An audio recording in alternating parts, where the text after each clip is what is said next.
Hey guys, this is your boy NCS07 here doing my review on SpongeBob Battle for Bikini Bottom Rehydrated. It's a remastered or remade, version of the original Battle for Bikini Bottom, the cult classic, and you guys are really going to love this review. So let's get right into it. So honestly, there's not much to this review other than this is the best game that was ever made. Seriously, this game is perfect in every way. Absolutely nothing is wrong with this game. Everything is perfect. It's the best experience I've ever had in my life and the best experience I ever will have in my life. Literally perfection. The best game ever made. Persona 5, no. Luigi's Mansion 3, no.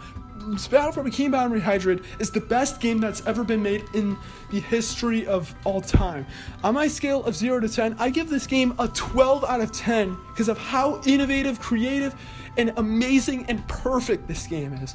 So, thanks for watching this video. It was a lot of fun making this review, and no point in sticking around, especially to you Battle for Bikini Bottom fans, because it's just a really long end roll. So, see you later!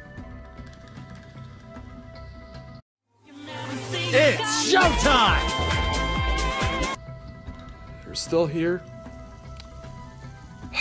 Alrighty. Well, I'm just gonna say this right now. I am a little nervous to make this review because, not because I think the game is bad or anything like that, but this game is far from perfect, and I'm not entirely sure how Battle for Bikini Bottom fans will take my review. So, yeah. Anyways, let's just jump right into it and let's get this thing over with. Let's go. So, I may as well mention a few things regarding my past. I have not played Battle for Bikini Bottom, the original, before at all, so Rehydrated was my first time dipping my toes into this game. Like dipping your toes into a pool. Get it? Sorry. But in terms of SpongeBob, I have watched SpongeBob in the past, although not really a lot ever since. I only really watched it in my childhood. I believe I watched like the first 4 or 5 seasons of SpongeBob, and then I was kind of done at that point, so I was going to check this game out because it was getting a lot of hype and I wanted to see if the game was actually going to be very good. Well, let's find out. So we'll go through the categories, so we may as well start with the presentation. Now, SpongeBob Battle for Bikini Bottom is basically if you take SpongeBob and put him into a collectathon 3D platformer. Not too bad. And it's pretty, and it honestly has some really nice stuff, and isn't really too bad of a game. And we gotta talk about the graphics, and the graphics in the game, okay, I may as well say this right now. I am referring to the Nintendo Switch version, so I may as well get that out there, but the graphics aren't the best. It's not that they're completely bad or anything like that, but it's just that the game's graphics aren't very great. The game looks very pixelated, to be honest. And I get it's the Nintendo Switch version of the game, and I believe that other versions of the game are better, but I'm very certain that THQ Nordic could have made the game look much better. But not only are the graphics kind of but the frame rate. I mean, there were problems the first day at launch that there were some problems that were so big they ended up having to patch some stuff out regarding frame rate issues. That is not a good thing. And there are times where the game will still drop in frames. There's this one part, and I believe like Sand Mountain, where I was on the slide and I was trying to do a time limit. But then the game completely froze for a second and then continued. Let me just say it right now, that was pretty crappy, especially for a game like this. Like, the frame rate should be at the very consistent 30 FPS, if anything. But it isn't that perfect anyways. And there are just a lot of times where the game just does not look the best. Now, artistically, the game looks good. I think the game looks pretty good. Environments themselves look pretty nice. Jellyfish Fields is probably my favorite place because it just looks really nice. But then you kind of look at the world beyond, and it just looks really bland and boring. It just looks like a bunch of sand and just not much else. You can't see other places in the background of some levels, but it's very bland and boring to look at. It's just not that great to look at, to be honest. But, yeah. And also, character models can look a bit meh. I don't know. I think SpongeBob's model looks pretty good, but then you look at, like, Patrick and like Plankton and Squidward, and they just don't look right. Something about them is very uncanny, and I don't know why. They had 17 years to redo this stuff, and they still don't look the best. But the thing is, looks aren't everything. Let's actually get into some more stuff. So the story isn't really anything that special. Basically, Plankton made these robots to help him with the chum bucket or something like that, but essentially they're taking over like the entirety of Bikini Bottom, and you gotta stop them, and yeah, that's pretty much it. Honestly, there's not really much for me to say regarding the story. It's fine, but I will say one thing about the game that is a good plus: the writing. The writing is definitely there. It has some very good writing at times. Some various exchanges that really actually did make me laugh. Like this one part where SpongeBob pulls out a library card thinking that it was a driver's license. That was legitimately actually pretty funny. And that's one thing I will say. And there's also the voice acting as well, which has a lot of the voices from the original SpongeBob show, except for Mr. Krabs. Mr. Krabs' voice actor, new one, it's okay, but it's a far cry from what his voice was originally. But which definitely does make it pretty jarring, but it's whatever. So next, let's get into the gameplay. You know, the game is a game at the end of the day, and gameplay is the most important thing. Well, I mean, I guess you can use multiple characters, which is definitely nice. It definitely keeps the game changing its pace very much with different characters. You have SpongeBob, who is pretty much your natural character, who can use like his whatever it is, wand thing to knock out enemies. He can do like ground pounds. He can also use like a paraglider thing, which is really nice. And Patrick can do some stuff such as body slamming into enemies and also picking up various vegetables to get him to extra heights. And Sandy can use her lasso to attack enemies from a far away place, and she can also use her lasso to hover over large gaps, which can make covering large gaps very easy. And the gameplay overall is very fun for these characters. They all function very well, and there's not really much to say regarding that. It's pretty good. Except for one thing. You can't change characters on the fly. You have to go to a bus stop, then you have to press the R button to change the character, but when you quick travel, which we'll get into in a second, if you quick travel to another place, most likely the character will not save and it will just revert back to SpongeBob. So this can make backtracking a lot more irritating. And there's one thing I may as well say: quick travel. You can essentially quick travel around the worlds and stuff like that, which definitely is nice, although it's, I don't know, it's okay. It's fine enough for what it is. Although, there is one thing I gotta say: why is the map so bland? It seriously looks like grids. It just looks like grids. It barely doesn't look like a map at all. It looks very bland. It doesn't look like a world at all. It just looks like a bunch of squares on a grid that are supposed to represent different places. I don't like that. And, I don't know. I think the game could have used an actual world map that's a little bit more interesting. But most of all, they could have used maps during the actual levels themselves. Maps that could detail a level a little bit more and kind of give you a better idea of where to go. From what I know, the game doesn't have it at all for individual levels, which would actually be really nice because it would actually make getting around these areas a lot easier. It would also make it a lot easier to just kind of know where you need to go next and just kind of know where you need to go to maybe navigate one of the bus stops to switch characters. But, I don't know, it does get a bit irritating from time to time. And this is a 3D platformer, and not one like 3D Super Mario 3D Land or Super Mario 3D World where you have to get like to the end of a level. Essentially, you have to get a big amount of golden spatulas, which are basically these collectibles that basically open ways to the other levels. Basically, think stars from Super Mario 64, basically. And you can also get a bunch of socks, which you can also trade in to Patrick, who can also give you his own spatulas. And there's also these collectible things. I don't know what they are called, but these, I'll call them coins. I don't really know. It's not that important, but you can trade them into Mr. Krabs, who can also give you a spatula, which is nice. It definitely gives you a reason to collect stuff. This is a collectathon game, so it definitely makes sense. Although, I don't know. It's good, and there are some decently fun spatulas to collect, but I don't know. There's something about it that just gets a little boring after a while, and this is because of the fact that you move extremely slowly. It doesn't matter which character you have, every character is unbelievably slow. And this right here almost ruins the game on its own merits in a lot of ways. Because the game would be a lot of fun, but the problem is that you move so slow that backtracking can seriously take 5 minutes just to get one stupid golden spatula when it really shouldn't take any time at all.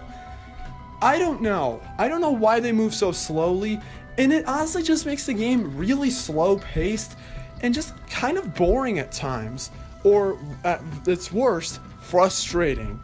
Because the game can also have various moments where it gets very frustrating, as in the load times. The load times can be very long. Now, this, again, is the Switch version. It might be better on other versions of the game, but the Switch version has like 7-second load screens.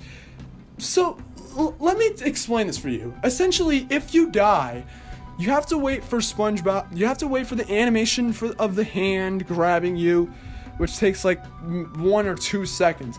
Then you have to go wait through a load screen, which takes like 7 or 8 seconds, and then you finally get placed back, and then like 2 seconds later, and then you finally are back at the previous checkpoint. So in total, this thing pretty much takes like 12 seconds of a loading screen. It's honestly kind of stupid, and I seriously, it's so frustrating, especially when you're backtracking and an enemy just bounces you back. Oh, there's another thing, bouncing you back. Sometimes enemies will bounce you back, and there's some stuff that you can't touch, like goo. There's some goo where if you jump on it, it'll just bounce you back. But then there's some goo that will insta-kill you for no reason at all. I'm dead serious. This one place at Goo Lagoon, where like at the sandcastle where the goo starts filling up, and you just like flip upside down and just like that. That's probably one of the worst things ever to experience. It's unbelievably frustrating. Also, some animations can look kind of cheap, to be honest, which we'll get into that a little later, but that's it for gameplay right now. Let's move on to the controls. Now, the controls I don't really have a problem with. They're fine. I don't have a problem with it.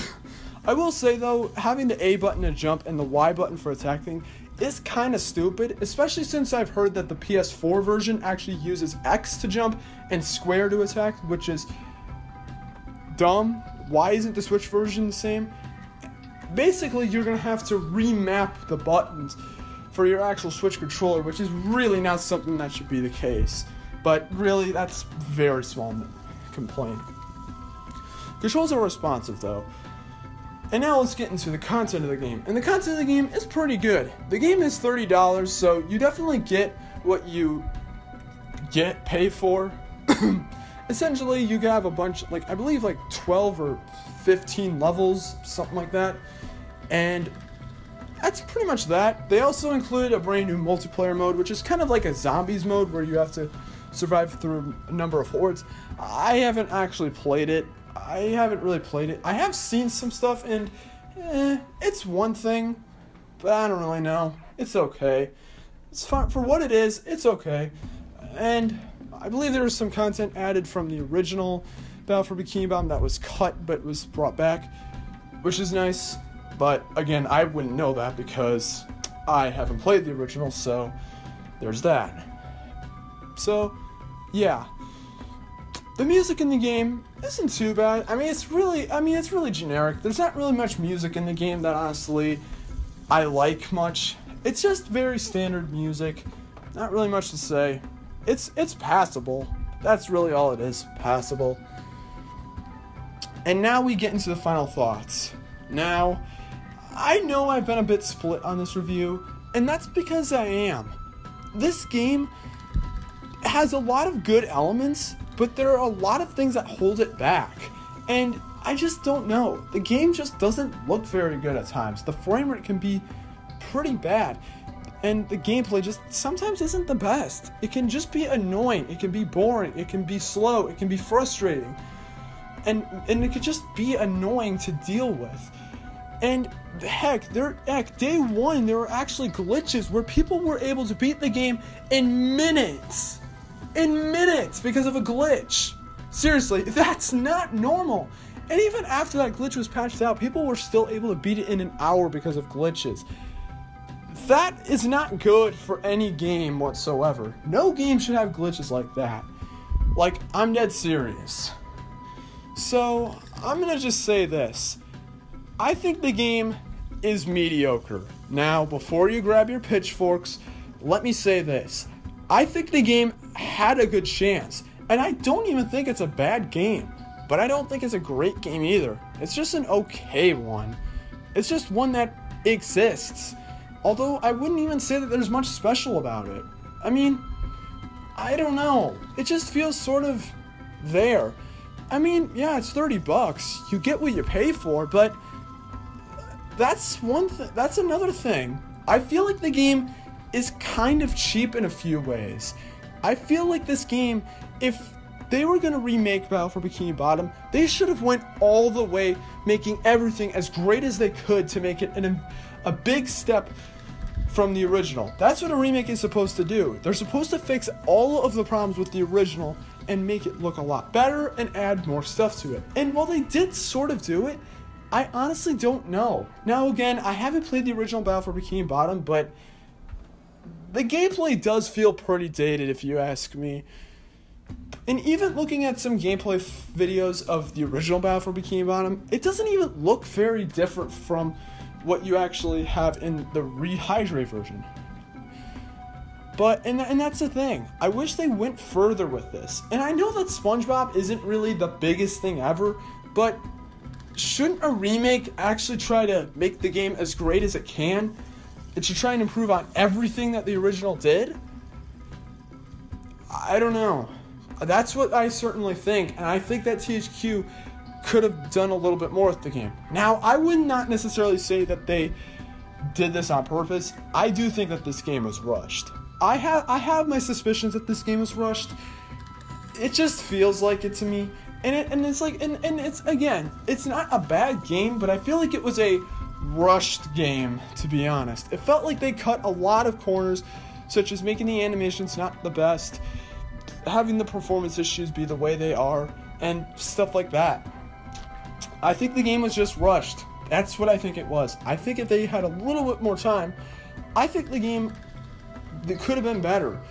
And seriously, some of this stuff would be super easy to fix. Stuff like the game looking better and the gameplay not being so annoying. Like maybe having the load screens be a lot shorter, and maybe you could switch characters on the fly, or giving us maps for levels. Just to put that stuff in a patch, and like maybe and have you actually move at double speed. Put that stuff in there and like a patch and release that, and that would make the game significantly more fun. It would make the game a lot more fun, but because of the way it is, I am going to be giving it a bit of a low score. On my scale of 0 to 10, I am giving this game a 5.5 out of 10. Now keep in mind, this is definitely my opinion. Some people might be able to actually get past a lot of this stuff, but the thing is, just because you're able to get past bad design doesn't mean it's not bad design. So, yeah. And if you did enjoy Battle for Bikini Bottom Rehydrated, good on you. If you didn't enjoy it, good on you. It really is about tastes. And if you don't agree with me, that's completely fine. That's fine. If you enjoyed the game, good for you. I'm glad you can. Keep enjoying it. It's just that I wasn't able to enjoy it that much. If this game was made in like 2010 or something like that for Xbox 360, then I would have a different opinion. But the fact that this came out in 2020 and just did not meet the hype for me, that's what I think is the worst thing about this. I think the game was hyped up way too much, and it was just an alright game. But yeah, that's pretty much that. But anyways, I hope you guys maybe enjoy this video. I'm pretty sure I'm going to probably get a lot of people disagreeing with me and just saying that I'm just a Battlefield Bikini Bottom hater and that I don't know good game design when I see it. But I don't honestly care. Because again, it's taste. So have a good day, and I will see you later. It's showtime! Did you enjoy the show? Well, time for the highlight.